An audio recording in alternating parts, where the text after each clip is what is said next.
আসসালামু আলাইকুম, স্বাগত জানাচ্ছি টেকবিডি 19 এর আজকের ভিডিওতে। ভিডিও এডিটিং এর খুবই পরিচিত একটি শব্দ হলো গ্রিন স্ক্রিন। এই গ্রিন স্ক্রিন ব্যবহার করে আপনি মুহূর্তে চলে যেতে পারেন পৃথিবীর যে কোনো প্রান্তে। তবে এই কাজটা আপনাকে খুবই দক্ষতার সাথে নিখুঁতভাবে করতে হবে। তো আজকে আমরা শিখব কিভাবে একদম পারফেক্টভাবে একটি গ্রিন স্ক্রিন রিমুভ করা যায়। তো চলুন ভিডিওটি শুরু করা যাক এবং সেই সাথে চ্যানেলটি সাবস্ক্রাইব করে আমাদের সঙ্গে থাকুন।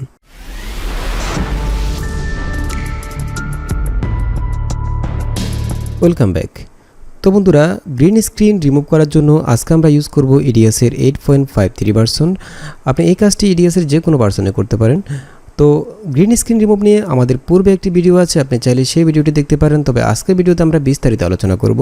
আপনি যদি এডিয়াসে একদমই নতুন হয়ে থাকেন তাহলে আমাদের চ্যানেলে পূর্বে একটি ভিডিও আছে, এডিয়াস A to Z basic tutorial, আপনি চাইলে সেই ভিডিওটি দেখে নিতে পারেন। এছাড়াও আপনি যদি ফ্রিতে সব ধরনের ভিডিও এডিটিং সফটওয়্যার এবং প্লাগইনস ডাউনলোড করতে চান তাহলে সিম্পলি আমাদের ফেসবুক পেজে চলে যান। আমাদের Facebook page link video description বক্সে পেয়ে যাবেন, অথবা ফেসবুকে টেকবিডি19 লিখে সার্চ করলে পেয়ে যাবেন। তো বন্ধুরা, এখন আমরা গ্রিন স্ক্রিন রিমুভ করার জন্য কিছু ভিডিও ফুটেজ অ্যাড করব। সেজন্য আমি এখান থেকে বিন থেকে ডাবল ক্লিক করে এখানে আমরা কিছু ভিডিও ফুটেজ এনে রাখছি। আমরা এখান থেকে এই দুটি ভিডিও ফুটেজ অ্যাড করব। তো আমরা এখান থেকে এখানে যে ভিডিও ফুটেজটি আছে এই ফুটেজটির গ্রিন স্ক্রিন রিমুভ করব। আমরা এই ফুটেজটিকে সিম্পলি টাইমলাইনে নিয়ে আসলাম। এখন আমরা যদি ভিডিওটাকে প্লে করে দেখি, এখানে একটি গ্রিন স্ক্রিন ব্যাকগ্রাউন্ড আছে, আমরা এই ব্যাকগ্রাউন্ডটাকে রিমুভ করব এবং পাশে একটি অবজেক্ট আছে, অর্থাৎ এখানে আরেকটি মানুষ আছে, আমরা এই মানুষটাকেও রিমুভ করে দেব। তো অনেক সময় দেখা যায় যারা গ্রিন স্ক্রিন রিমুভ করেন তখন রিমুভ করার পরে পাশে যদি কোনো অবজেক্ট অথবা কোনো স্ক্র্যাচ থাকে অথবা অন্য কেউ থাকে তাহলে সেটা রিমুভ করতে গেলে এডিয়াসে অনেক ধরনের সমস্যায় পড়েন। তো আজকের ভিডিওটি মূলত সেজন্যই করা যে আপনি যখন গ্রিন স্ক্রিন রিমুভ করবেন, রিমুভ করার পর যদি কোনো আলাদা এক্সট্রা অবজেক্ট থাকে অথবা স্ক্র্যাচ থাকে ব্যাকগ্রাউন্ডের মধ্যে, সেটি কীভাবে আপনি রিমুভ করবেন। ঠিক আছে, তো আমরা প্রথমে ভিডিও ক্লিপটাকে টাইমলাইনে নিয়ে আসলাম। এরপর আমরা এখান থেকে ব্যাকগ্রাউন্ডটাকে নিচের লেয়ার এনে ড্র্যাগ করব। অবশ্যই খেয়াল রাখবেন যে আপনি যে ফুটেজটার গ্রিন স্ক্রিন রিমুভ করবেন অর্থাৎ আপনার সাবজেক্টটাকে অবশ্যই উপরে রাখবেন এবং ব্যাকগ্রাউন্ডটাকে নিচের লেয়ারে রাখবেন। ঠিক আছে, তো আমরা এখন এই ফুটেজটার গ্রিন স্ক্রিন ব্যাকগ্রাউন্ড রিমুভ করব। সেজন্য আমি এখান থেকে সিম্পলি ইফেক্ট অপশানে চলে যাচ্ছি। এখান থেকে কিয়ার্সে চলে যাব। এখান থেকে ক্রোমা কি, এই ইফেক্টটি আপনি জাস্ট ক্লিক করে এনে ক্লিপের উপরে একদম নিচে অংশে ছেড়ে দিবেন। এখানে ছেড়ে দিলে আপনার ইফেক্টটি এখানে অ্যাপ্লাই হয়ে যাবে এবং পাশে যে উইন্ডোটা দেখতে পাচ্ছেন ইনফরমেশন বার, এখান থেকে আপনি ক্রোমা কি যে ইফেক্টটি ইউজ করেছেন সেটাকে কাস্টমাইজ করতে পারবেন। তো আপনি কাস্টমাইজ করার জন্য সিম্পলি ক্রোমা কির মধ্যে রাইট বাটন ক্লিক করবেন। এরপর এখান থেকে ওপেন সেট আপ ডায়লগ এখানে চলে যাবেন। তো কাস্টমাইজ করার জন্য আলাদা একটি ক্রোমা কির উইন্ডো চলে আসবে। এখান থেকে আপনি কাস্টমাইজ করে পারফেক্টভাবে গ্রিন স্ক্রিন রিমুভ করবেন। আমি এখান থেকে স্ক্রিনটাকে একটু বড় করে নিচ্ছি আমাদের কাজের সুবিধার্থে। তো এরপর আমি এখানে যে স্ক্রিনটা দেখতে পাচ্ছেন এখান থেকে আমরা কোন কালারটাকে রিমুভ করব সেটা আমাদেরকে সিলেক্ট করে দিতে হবে। সেজন্য আমি এখান থেকে গ্রিন কালারটাকে সিলেক্ট করলাম, গ্রিন কালার মধ্যে ক্লিক করলাম, অর্থাৎ আমি এই গ্রিন কালারটাকে রিমুভ করতে চাচ্ছি। ঠিক আছে, এরপর এখান থেকে আপনি অবশ্যই সফট EDGE এই অপশানটাকে চেক করে দেবেন, তাহলে একদম সফটলি রিমুভ হবে। আমি এখানে সফট EDGE অপশানটাকে সিলেক্ট করলাম। এরপর এখান থেকে ডিটেলসে চলে যাবেন। এখান থেকে আপনি এই অপশানগুলোকে রেঞ্জগুলোকে কমিয়ে বাড়িয়ে একদম পারফেক্টভাবে গ্রিন স্ক্রিনটা রিমুভ করবেন। তো আমাদের এখানে ক্যান্সেল কালার, যেহেতু আমরা এখানে কালার সিলেক্ট করেছি তাহলে এখানে আর চেঞ্জ করার দরকার নেই। এরপর আমরা চলে যাব একদম নিচে ক্রোমার মধ্যে। এখান থেকে আমরা একটু বেসটা একটু বাড়িয়ে দেব। বেসটা যতটুকু বাড়ানো যায় ততটুকু বাড়িয়ে দিলাম আমরা। এরপর এখান থেকে রেঞ্জটা একটু বাড়িয়ে দেব। ঠিক আছে, এখন যদি আমরা ডাবল ক্লিক করে ফুল স্ক্রিন করে দেখি এখন ঠিক আছে মনে হচ্ছে। এরপরে জাস্ট আমরা ওকে দেব। এখন আমরা স্ক্রিনটাকে একটু ছোট করলাম। এখন আমরা প্লে করে দেখি। দেখুন বন্ধুরা, খুব সুন্দরভাবে আমাদের গ্রিন স্ক্রিনটা রিমুভ হয়ে গেছে। এখানে একটা সমস্যা আছে, সেটা হচ্ছে এখানে এই পার্সনটাকে আমরা চাচ্ছি রিমুভ করে দিতে। তো আজকের ভিডিওটি মূলত সেজন্যই মেক করা যে আলাদা কোনো অবজেক্ট থাকলে সেটাকে কিভাবে আপনি রিমুভ করবেন। অনেকে যেটা করার চেষ্টা করে সেটা হচ্ছে এখান থেকে এই অংশটাকে ক্রপ করে ডিলিট করে দেওয়ার চেষ্টা করে। তো দেখি আমরা এভাবে হয় কিনা। আমরা যদি চাই যে এখন এই ক্লিপটার মধ্যে ক্লিক করলাম, ক্লিক করে এখান থেকে লেআউটারে ডাবল ক্লিক করলাম, তাহলে লেআউটার উইন্ডোটা চলে আসছে। এখান থেকে আমরা চাচ্ছি এটাকে ক্রপ করে ফেলতে, এই অংশটা বাদ দিয়ে দিলাম। এরপর জাস্ট ওকে দিলাম। এখন দেখি এখানে কিন্তু হয়নি। দেখুন আমরা যে অংশটা ক্রপ করে ফেলে দিয়েছি সেই অংশটা কালো হয়ে আছে। ঠিক আছে, তাহলে আমাদেরকে কিভাবে এই অবজেক্টটাকে পারফেক্টভাবে বাদ দিতে হবে। সেটা করার জন্য আপনি সিম্পলি চলে যাবেন মাস্ক ফিল্টারের মধ্যে। আপনি এই ক্লিপটার উপরে মাস্ক ফিল্টার ইউজ করবেন। এর আগে যে কাজটা করবেন সেটা হচ্ছে, আপনি এর আগে যখন ক্রোমা কি ইফেক্টটা অ্যাপ্লাই করেছিলেন তখন এখানে একটা এখানে যে আপনার সেটিংসগুলো আছে, এখানে দেখুন 3টা সেটিংস আছে, ওয়াই 148, ইউ 78 এবং ভি 69। এই পয়েন্টগুলো 3টা পয়েন্ট আপনি মনে রাখবেন। এটা হচ্ছে আমাদের যে কালারটা আমরা চুজ করেছিলাম সেই কালারের কোড নাম্বার, ঠিক আছে। তো এখান থেকে আপনি ওয়াই 148 এবং ইউ 78, ভি 69 এই 3টা কালার কোড আপনি মনে রাখবেন, ঠিক আছে। আচ্ছা, এরপর যে কাজটা করবেন সেটা হচ্ছে এখান থেকে মাস্ক ফিল্টারটিকে ক্লিপের উপরে নিয়ে অ্যাপ্লাই করবেন। এরপর মাস্কের মধ্যে ডাবল ক্লিক করে কাস্টমাইজে চলে যাবেন। কাস্টমাইজে যাওয়ার পর যেটা করবেন সেটা হচ্ছে এখান থেকে আপনি পেন টুলটা নেবেন। পেন টুল নিয়ে এখানে যে অংশটা বাদ দিতে হবে সেই অংশটার মধ্যে ক্লিক করবেন। এর আগে আপনি যে কাজটা করবেন সেটা হচ্ছে এটাকে একটু ছোট বড় করে নিচ্ছি আমরা।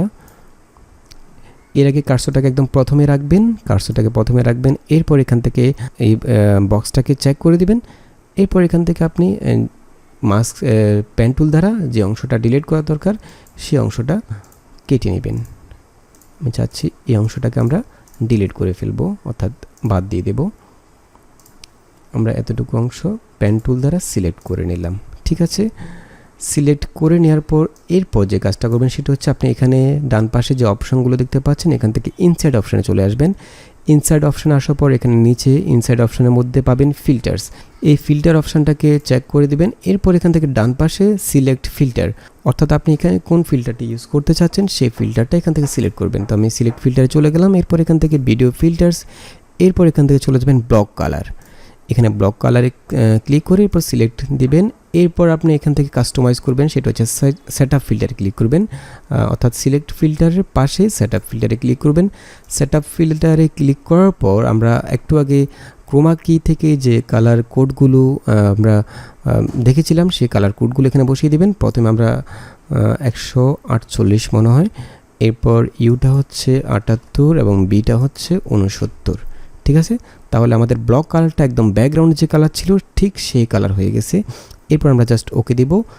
এরপর আমরা যদি ভিডিওটাকে একটু প্লে করে দেখতে চাই, কারণ আমাদের একদম প্রথমে ভিডিও ফুটেজটা ঠিক আছে, একদম শেষ পর্যন্ত ঠিক আছে কিনা, এখানে এসে এই ফুটেজটা একটু এদিকে চলে আসছে, অর্থাৎ অবজেক্টটা একটু বাম দিকে চলে আসছে। তো আমরা সেজন্য কার্সরটাকে এই পর্যন্ত ঠিক আছে এখানে রাখলাম, রেখে একদম নিচে চলে যাবেন। এখানে নিচে ট্রান্সফর্ম, এখানে যে ট্রান্সফর্ম লেখা আছে এখানে ক্লিক করবেন, এই অপশানটাকে চেক করে দিবেন। এরপর এখান থেকে সবগুলো কি অ্যাড করে নেবেন, ঠিক আছে। এরপর এই পর্যন্ত আমাদের ঠিক আছে, প্রথম থেকে এই পর্যন্ত ঠিক আছে। এরপর এখান থেকে এই পর্যন্ত আমাদের অবজেক্টটা একটু এদিকে চলে আসছে, সেজন্য আমরা আমাদের সিলেকশনটুকুকে একটু বাম দিকে নিয়ে আসবো। আমরা সিলেকশনটুকুকে একটু বাম দিকে নিয়ে আসলাম, একটু বড় করে দিতে হবে, একটু বড় করে দিতে হবে, না হলে ডান পাশে দেখা যাচ্ছে।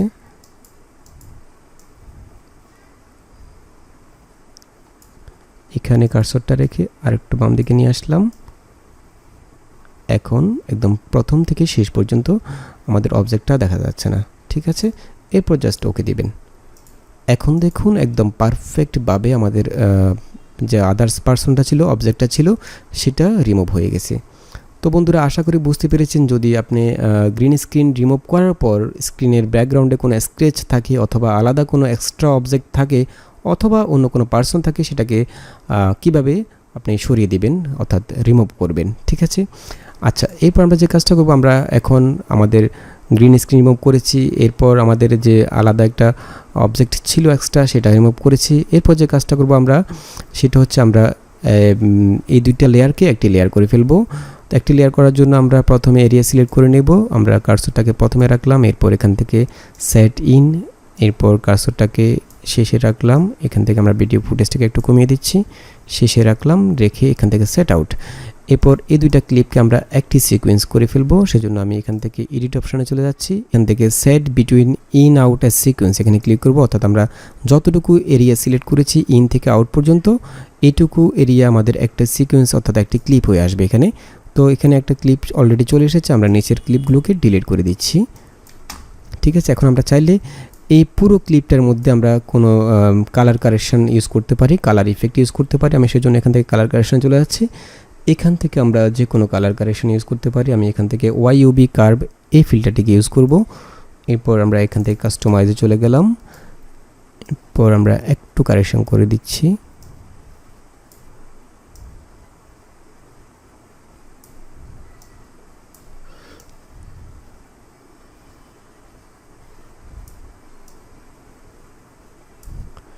ঠিক আছে, এখন যদি আমরা প্লে করে দেখি, এখন মনে হচ্ছে একদম পারফেক্টভাবে আমাদের ব্যাকগ্রাউন্ডের সাথে সাবজেক্টটা মিশে গেছে। এরপর আমরা যে কাজটা করব, আমাদের এই যে ব্যাকগ্রাউন্ডটা আমরা ইউজ করেছি সেই ব্যাকগ্রাউন্ডটাকে আমরা অর্থাৎ এই সাবজেক্টের উপরের অংশের কিছুটা নিয়ে আসবো। সেজন্য আমরা শুধু ব্যাকগ্রাউন্ডটাকে আবার উপরে লেয়ার এনে ড্র্যাগ করব। এরপর এটাকে কমিয়ে দিব, একটু কমিয়ে দিলাম। এরপর আমরা চাচ্ছি শুধু নিচের অংশটুকু থাকবে, উপরের অংশটুকু আমরা ক্রপ করে ফেলবো। সেজন্য আমরা এখান থেকে সিম্পলি চলে যাব ইফেক্ট অপশানে, এখান থেকে ভিডিও ফিল্টার্স, এখান থেকে আমি মাস্ক ফিল্টারটিকে একদম উপরের যে ব্যাকগ্রাউন্ড আমরা মাত্র অ্যাড করেছি অর্থাৎ ড্র্যাগ করেছি সেই ব্যাকগ্রাউন্ডের মধ্যে এনে ছেড়ে দেব। এরপর এখান থেকে কাস্টমাইজে চলে যাব, মাস্ক ইফেক্টের মধ্যে ডাবল ক্লিক করলাম, কাস্টমাইজ উইন্ডো চলে এসেছে। এখান থেকে আমরা চাচ্ছি শুধু নিচের অংশটুকু রাখবো, অর্থাৎ এইটুকু এরিয়া আমরা রাখবো, উপরের অংশটুকু ডিলিট করে দেব। এবং সেজন্য আমরা এখান থেকে রেক্ট্যাঙ্গেল নিলাম, এখান থেকে আমরা যতটুকু দরকার ততটুকু সিলেক্ট করে নিলাম, এতটুকু আমরা রাখবো। এরপর আমরা যতটুকু এরিয়া সিলেক্ট করেছি এটা হচ্ছে ইনসাইড, আর যেটুকু সিলেকশনের বাইরে আছে সেটা হচ্ছে আউটসাইড। আমরা আউটসাইডটাকে অপাসিটি 0 করে দেব। আমরা আউটসাইডের যে অপাসিটি আছে এই দেখুন, এই অপাসিটিটা 0 করে দেব, তাহলে আমাদের আউটসাইডটা ডিলিট হয়ে গেছে। এরপর আমরা এখানে একটু সফটনেসটা বাড়িয়ে দেবো। আমরা সেজন্য এখান থেকে এডিজ অপশান থেকে সফটনেসে চলে গেলাম, সফট অপশানটা আমরা সিলেক্ট করে দিলাম। এরপর এখান থেকে আমরা সফটনেস দিলাম 200, এরপর জাস্ট ওকে দিলাম। এখন যদি আমি প্লে করে দেখি, এখন দেখুন একদম পারফেক্টভাবে আমাদের ভিডিওর সাবজেক্টটা ব্যাকগ্রাউন্ডের সাথে অ্যাড করে ফেলেছি আমরা।